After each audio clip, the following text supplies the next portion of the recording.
a similarity in that he was able to carry on two disparate bodies of work that people got were about the same thing. Sure. But I see, there are some similarities in terms of aesthetics there also. And the whole notion, he was doing, there was that period when he was doing photorealism, but folks were questioning, is this a photo or is this a painting? Absolutely. Right. And, then he started doing photographs of his painting. What is it just a painting of a photo or is it a lot more? And that's what he opened up a lot of people's eyes to. Right. So, you mentioned earlier about the piece at the Omni, the giant, cloudscape. What dimensions are we talking about there?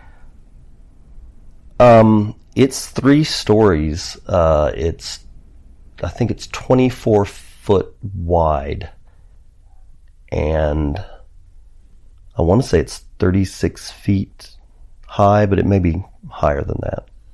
So we literally maxed out the space. I was very fortunate.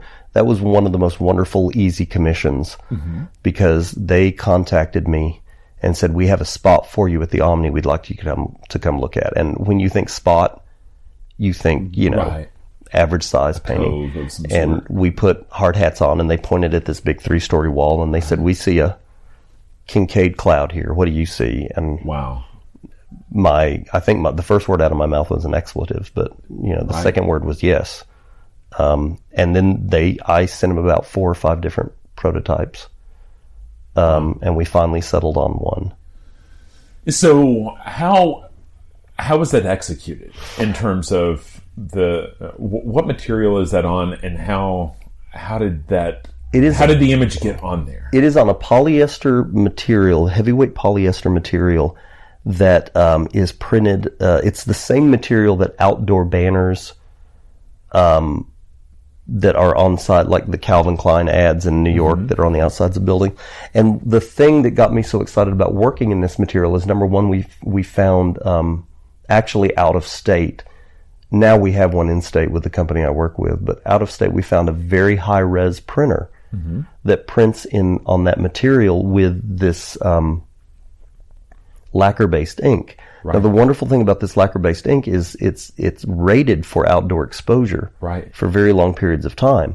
So in terms of indoor exposure under normal lighting conditions, you've got a fantastically archival material. Right. We made the stretcher out of metal. Right. And because of the size of that work, it is going to stretch over time. And so on the backs of the stretcher, we built in little screws to tighten it. So we can give it a facelift. So almost every number of years. Like a palette expander in orthodontics. You just kind of give it a twist of the key, and the stretchers move a little bit further apart. And so far, it hasn't needed that, but over time, it's gonna droop a little, and then we have the. So this printer was able to print 24 feet across in one pass. Yes. And, it's on a roll, and it was able to get that height. Wow. Then rolled up and shipped back to Texas, where we built the stretcher and installed it. That is amazing. I remember seeing a documentary about Norman Foster, and the artist slips my mind, but when he had redone the Hearst News building in New York, there wound up being a space that was basically 40 feet across and 80 feet high that, commissioned an artist to come in and basically did a mural on the entire thing, but it wasn't your mural artist. It was a contemporary artist, and basically was kind of working hands-on in a cherry picker up and down the space for days. And, it's a totally different proposition to be able to put a vision like yours in and have it print out. And that's it is the joy of working digitally, is that you can envision things on almost any scale. We recently did a big installation for a corporate collection of a body of my earlier work. And being able to just sit there and digitally lay it out for them to scale, and this is what it looks like, and to fit it to the space perfectly is something that's hard to do if you work in traditional mediums. But going back to the clouds and digital, I'd love, and in fact I've thought for a number of years about painting them, like just doing the exact same clouds but actually painting them, and throwing another wrench in the works. Absolutely. So have you done a lot of painting in the past? Well, if you look at the narrative work, and if you look at the cloud, we've spent this whole time talking about how the way you make is very painterly. You mean literally paint on canvas? Right. So I do that pretty consistently, but usually that's in the service of education, not in the service of my own work. Right. So going back to printing, so when you are hands-on printing these pieces, is there kind of one standard way that you're printing, or are you experimenting in a lot of different methods there in terms of are you just doing high-res printing on a HP 5600 digital printer, or are you doing any things that are more closely aligned to printmaking techniques? Short answer to the whole grand question is I'm always experimenting and I'm always changing up how I do things. The cloud work initially was printed as large digital images and face-mounted to Plexi, and then back-mounted to Sintra. It gave it a very futuristic look on those earlier works, but I hated fighting the glare. I always had an issue with that.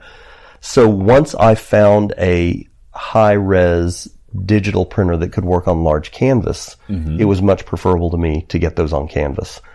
All the narrative work is printed on rag paper. Most of the narrative work is printed on a Japanese tissue digitally. And in fact, a lot of the other series, the Trinity Portfolio, the Early Morning series, the Sea Sky series, there's so many series that I've printed digitally on Hanamiel rice paper. Right. And then those images are trimmed using a plexiglass plate as a template to the size of the image. And then those images are laid face down on the plexi, and glue is applied to the back. And then they are run through an etching press with rag etching paper. So technically it's not Shinkole, since the glue I'm using is not technically a Chinese glue. It's not a traditional glue that I'm using. So I've called it Focole. But I'm running them through the press. So what you have is a digital image on rice paper, Shinkole mounted onto this etching paper. So you've got the beveled edge of the plate apparent, the mounting plate apparent in it. But it's trying to move the digital works as far away from being seen as digital as possible. Right. Yeah, I had seen a short video on Glass Tire of of part of your process that involved that that acrylic in the press, and I was having a hard time understanding how you were utilizing that in the process, and that makes a lot more sense now, and that's really clever. That because that's only going to add to the aesthetic, and it's only going to add to the curiosity of the finished product. Yeah, it adds it's another veil on top of everything of what is it I'm looking at, and I like that. Right. I like that a lot. Am I looking at a photograph, or am I looking at a painting, or am I looking? What am I? People, don't you? Totally. I've made a career out of it. Why do you think I'm a teacher? Because you love kids. I do. I love that job enormously. Right. And I'm at a stage in my career where I could easily make a living off of being an artist. But as you know, being an artist, you've got really good years, and then you've got really bad years. And good years you do great, and bad years that teacher's paycheck and that insurance and that retirement are all good.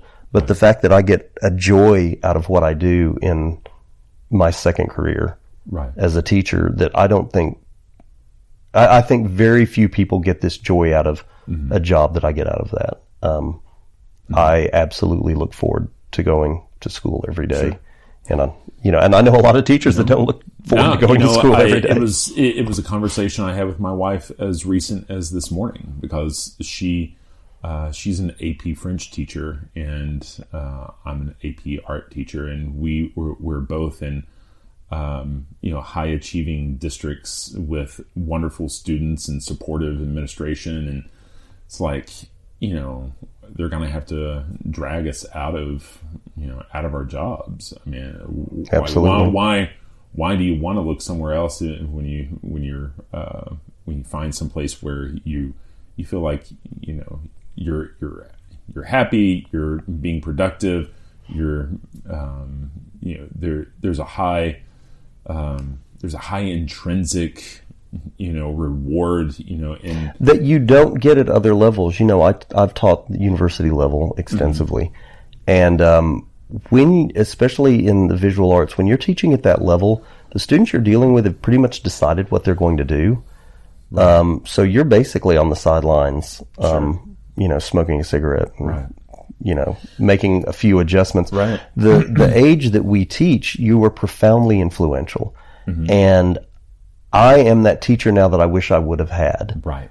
That would open students' eyes to the fact that they can make a living doing something that they enjoy. Sure. Going to school is so much fun for me. I get antsy when I don't have that structure. Right. And people are like, well, how do you handle the studio time and the school time? Well, you do them both, and you do them. And I'll go to school and I'll get so inspired by an idea that my kids and I are discussing one day that it fuels studio work for a month. Absolutely. In my portfolio class, I know we both teach AP portfolio. In my portfolio classes, I know there's a point in the year where it very much feels like we're kind of going through therapy, because the work that's the best work that these students can produce is the work that has a very personal narrative, right? Yes. And self-exploration and trying to figure out what is the unique, compelling narrative that that is unique to them. And a lot of times, at that age, we live in an era where I don't remember teenagers being having this much anxiety, when I was their age. And there's that anxiety stems from a lot of different places, Absolutely. Whether expectations or how am I going to afford, the education that's expected of me, or especially the cost of higher education just generally is frightening. I mean, we're approaching third world status, and that you either have the financial means to afford a higher education, or it's just not going to be within reach of you. But it's also, there's such a crisis in higher education, especially in the visual arts, that sometimes it's hard to justify to a student and honestly be with them and saying, yes, the amount of money you're about to spend on this BFA is totally worth it. Even more so with an MFA. A lot of my studio assistants and people that have worked for me and people I've mentored, they all have that goal of, I really want an MFA. And I'm starting to say to them more, please go to a working artist and apprentice with them. Give them 2 years. Pay them if you need to. Pay them a fraction of that money that you would pour into an MFA. And I promise you're going to get a more valuable education out of it. Things are changing quickly. And when you talk about the anxiety of the students, this year especially, I mean, it's not just the students that have a lot of anxiety. It's the United States that has a lot of anxiety.